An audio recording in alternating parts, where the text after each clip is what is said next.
Today, we're going to create the heroic zoom effect in CapCut Mobile, the kind of dramatic zoom you see right before a hero takes action.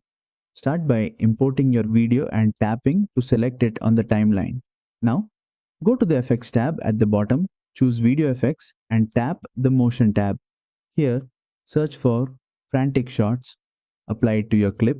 You'll instantly notice the quick zoom in motion and glowing edges that add that epic energy to your footage.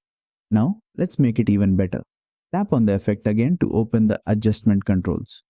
You'll find two main sliders, glow and speed. The glow slider controls how bright and intense the glow around your subject appears. Increasing it gives that cinematic punch. The speed slider changes how fast the zoom happens. You can go for a faster, high impact zoom or a slower, intense cinematic feel. Play around with both sliders until it fits your scene perfectly.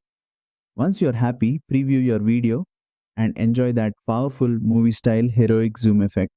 If you found this tutorial helpful, don't forget to like, share, and subscribe for more quick CapCut editing tricks.